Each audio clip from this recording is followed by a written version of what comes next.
when you're ordering from a kiosk or on your app, there's usually a lot of different ways that you can customize it, and it's easily customizable, and they usually get that right. Especially if there's not like an order confirmation or some other way, that can be challenging. Whereas when you're doing it through an app or a kiosk, like you see that right there, and then you know that you got caramelized onions and not red onions or whatever. Yeah.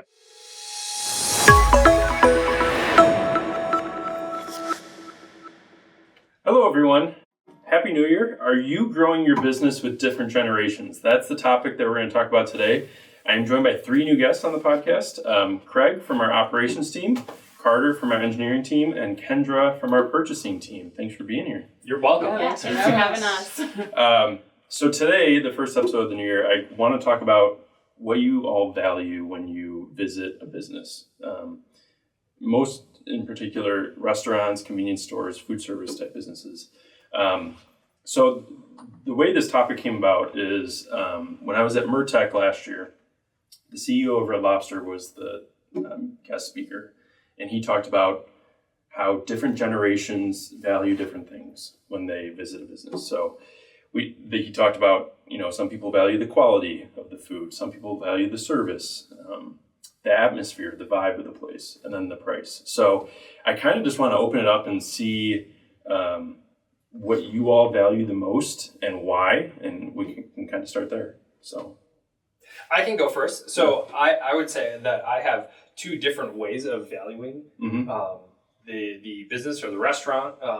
One when I'm going on a date with my wife, and one when I'm taking the whole family out, right? Yeah. So when it's just my wife and I, it's going to be more of the atmosphere and the quality of the service that would want to be at a higher level. Whereas when I'm with the whole family, and I have 5 kids, so that is more heavily emphasized on some quality, but also cost, right? That I'm not going to spend $1 million on a fast food outing with my family. So those are some of the things that I value and my wife and I value when we are going out. And I would say, value that in 2 different ways. Yeah. Yeah, I'd agree with you. I'd say, though, I think service for both parts is really important. So I also have a kid, I have a toddler, and I know toddlers aren't the best at restaurants. So having a server or a service people really not help out with toddlers, but be mindful of that, like aware, he's trying his best when he's saying he wants macaroni, and quality for sure. Yeah, I would say customer service is a big thing for sure, like you said, and that's what keeps people coming back. No matter how good the food is, as long as the customer service is good, that's what is going to get you to come back to the restaurant.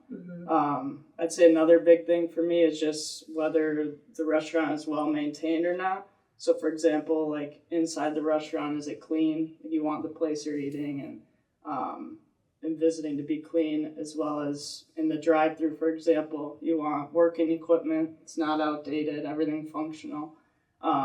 Just kind of makes you feel like as a customer, if they're taking care of their side of things, they're going to take care of you as well. That's true. That's a good point. Because when the opposite happens, and they're not taking care of their things, or they're usually not taking care of us as a customer. And that's when you don't want to go back to their establishment. Yeah, Exactly. I'd like to piggyback off that too. I also value consistency when I'm visiting, especially chain restaurants. I want to know that if I'm going to one here in Milwaukee, I'm gonna have a same experience or almost very similar to one if I'm going to Minnesota or Florida or wherever the case may be. The consistency is really key as well. Yeah, and consistency with getting things correct as well. I don't know about you guys, but there's certain fast food chains, I won't name any names, but you get your order and you check the bag to make sure everything's in there. Have to. Then for others, I kind of just trust it. And they Yeah. haven't gotten it wrong before. So Do you guys have this? What about ordering types? Because now we have obviously drive-through, but kiosks. Even when you sit down, there's the QR code now. Or do you like an actual printed menu? I think it's important to have all the different options, just kind of appeal to the different generations. For example, maybe the older generation prefers face-to-face interaction. They want to order at the counter, go through the drive-through. But maybe the younger generation that's a little more tech savvy likes to use a kiosk, or you see a lot of curbside pickup now. You can just order on an app, and it's good to have the options for everyone. So I would say me personally, I prefer either the kiosk or on the phone, just because when you see like a paper menu, you see all the options and it kind of gets overwhelming sometimes. Yeah. So with a kiosk, you can be like, all right, well, I'm in the mood for burgers or this. You can easily kind of narrow down to what you want versus having all the items spread out in front of you. Yeah, an example of I think that is when you're ordering from a kiosk or on your app. There's usually a lot of different ways that you can customize it, and it's easily customizable, and they usually get that right 95+% of the time.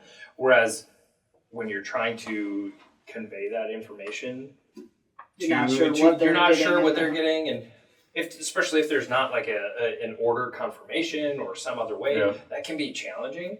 Whereas when you're doing it through an app or a kiosk, like you see that right there, and then you know that you got caramelized onions and not red onions or whatever, right? So those things are definitely pluses from that standpoint. Yeah, I'm intrigued by Kendra and Craig, your initial answers with hitting on kids and like how that has kind of changed your perspective as far as your experiences. So kind of maybe going to the beginning of that, like when you first started going to restaurants with your kids, like how have your values changed? Like you mentioned, go from quality to price.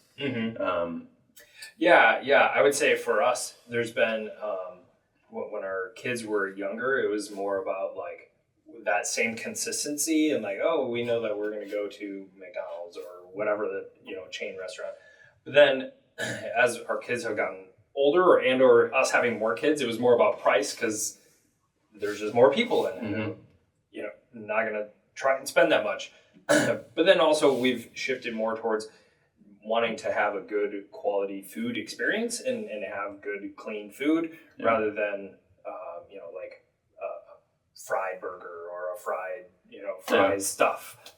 And so I think some of that changed just our perspective on what types of restaurants that we would go to, and then what those different experiences would be. Yeah, I'd say it's very similar. Thinking about price when you're bringing kids in. One, there's more people. And then two, at least for like my son who's a toddler, like he just wants their bare minimum. It doesn't need to have all the bells and whistles. Like he just wants his mac and cheese or his burger and his fries, nothing else, just bare bones. So at that point, like it doesn't need to have, all the bells and whistles, like I said before. But quality, like you said, is also really good too. Like I would try to put the best food in front of my son, in front of my family, and that's what I want. Obviously sometimes speed or quickness, convenience plays a factor in that of like, no, I don't have a half hour to sit down and do all this. Like we have 5 minutes, let's go. So I agree. So do you, the three of you, do you usually return to the same restaurant because the values that you ranked as the highest are consistent, or are you trying new places? And if you are, what kind of research do you do before that? Do you look at reviews, or do you just go and hope that it's good?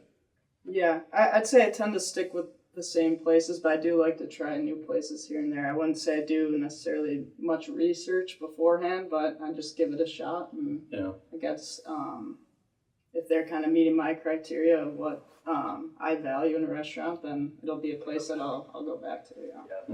Yeah, I would say I don't do a ton of research. I'll do research mostly on what menu items they have, especially with a toddler. Like I want to make sure they have a kid-friendly menu available for him, and basically just menu searching. I would say for our family, some of the times when we would try something new would be when we are on vacation and are in an unfamiliar place or like an unfamiliar chain or restaurant that we're like, oh, what's that? And then try that. Whereas when we're home, it's pretty much the same types of things. And so, also with vacation, it's a little bit more fun to splurge or, do something a little bit different. So all of those types of things maybe kind of go out the window when it's that type of thing. Yeah. So I tend to value, I think, atmosphere the highest. just because I want to go to a place that has a good vibe. I mean, obviously service, quality are all important, but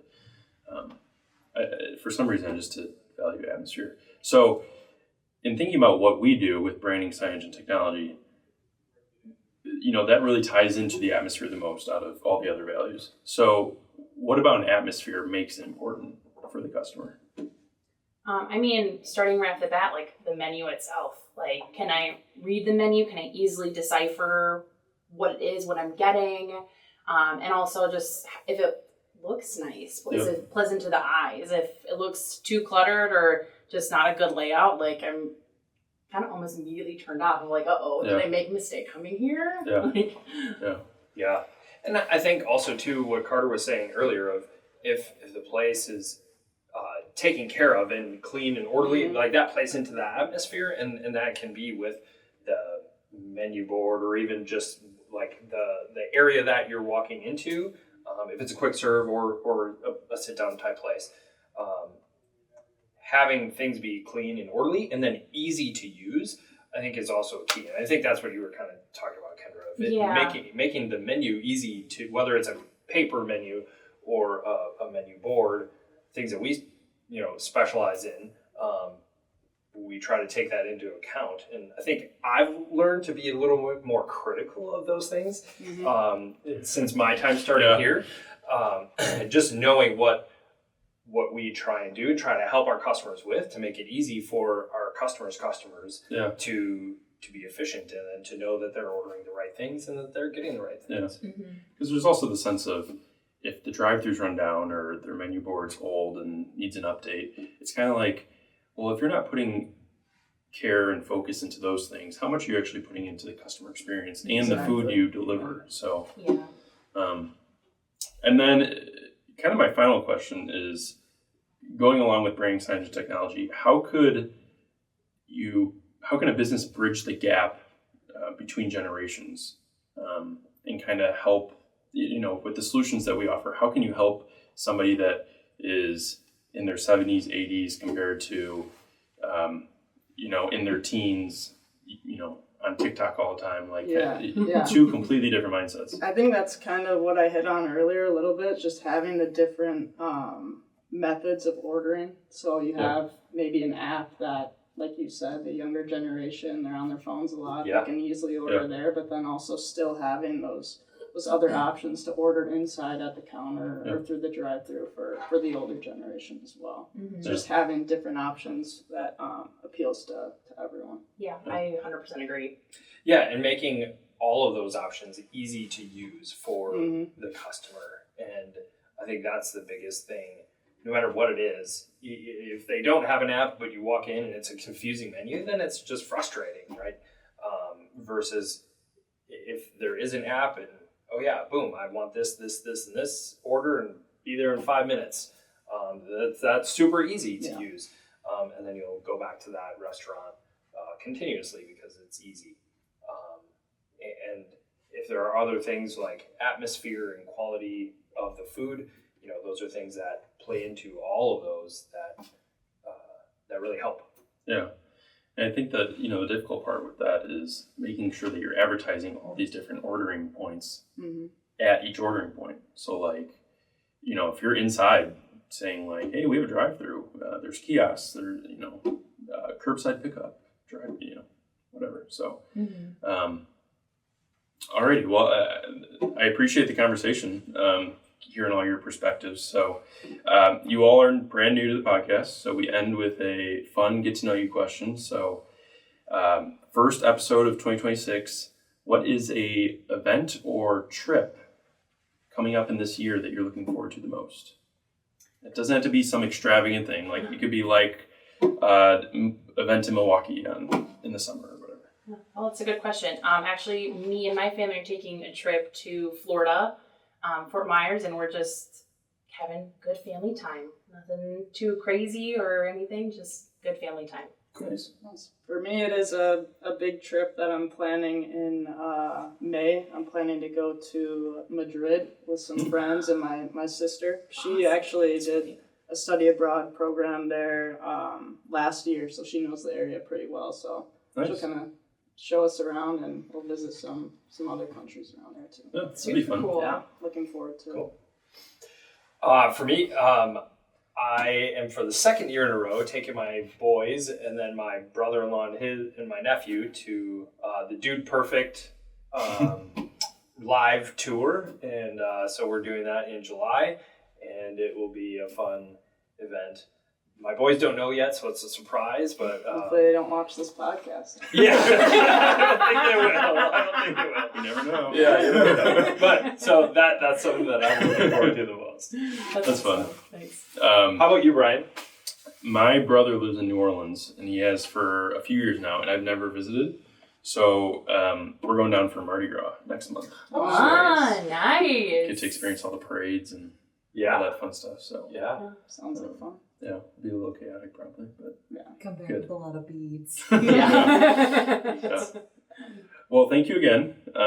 Thank you for watching as always. If you have any questions, any topics that you'd like to hear about, please reach out to us.